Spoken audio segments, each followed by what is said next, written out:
Krishna says to Arjuna, the aspect of sannyasa is lacking in you.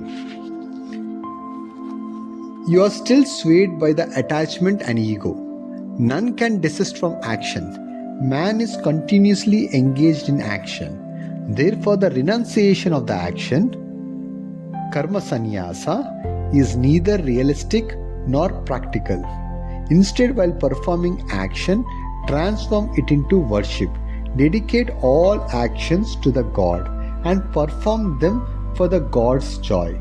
Such actions will place you on the path of bhakti. Thus, Krishna initiated Arjuna into the secret of Karma Yoga. Karma Yoga should become natural to man. Whatever the action performed, it should elevate and ennoble the doer. It is not enough if one merely listens to something noble. One must take it to the heart and ruminate over it. Once a sage brought 3 dolls to the court of a king and asked for the best doll to be identified. A clever minister passed a thin wire through one ear of the doll. The wire came out of the other ear in the case of the first doll, and through the mouth in the second. In the case of the third doll, however, the wire went deep inside. Explaining the significance, the minister held that the third doll was the best. It represented the man who understood and retained the true meaning of whatever he heard and put it into practice.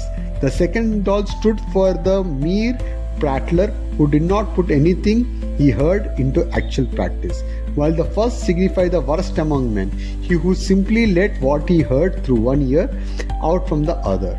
Students should listen to the sacred message of the Holy Scriptures and imbibe it in their hearts, recognizing the truth that motiveless action performed for the joy of the God, Karma Yoga, is higher than giving up all the activity.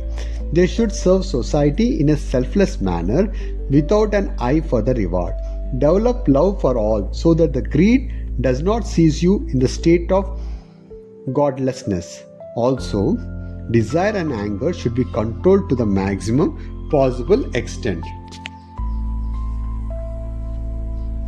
The tree of Prakriti, that is nature, fall, and the branches of the desire wither away when the mind, the root, is destroyed. You are the embodiment of divine awareness. Man may be compared to a machine with the intelligence. The mind, the senses, the body, different components. Just as the various parts of the body work in perfect coordination with one another to keep the physical mechanism of the body in order, the various faculties in man should work in harmony with another to ensure that the awareness, the Atmic radiance, is reflected in their functioning, and thus man life is full of divine light and joy. In big factories, the workers in all cadres discharge their duties properly by obeying the instruction of their immediate superior officers. Such a process is conducive to the efficient running of the organization.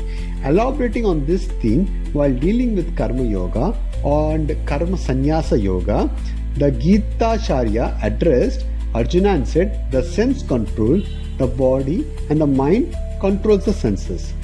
The mind in turn is controlled by the intelligence.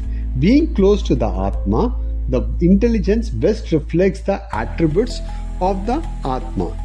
The influence of the Atma directly falls upon the intellect, and therefore the intellect functions as the presiding faculty in man. The mind generates thought, which is checked and allowed to remain by the intelligence. In every human being, the intelligence alone has the power to make decision and to discriminate between the good and the bad. Individuals often get upset and troubled by the desires that arise in their minds. However, if they follow the dictates of their intelligence, their mind gets lulled into submission and their action results in happiness. In this way, they recognize the awareness and be just the awareness. All practices are needed till one recognizes, and once recognizes, then there's no need of practice, just be that.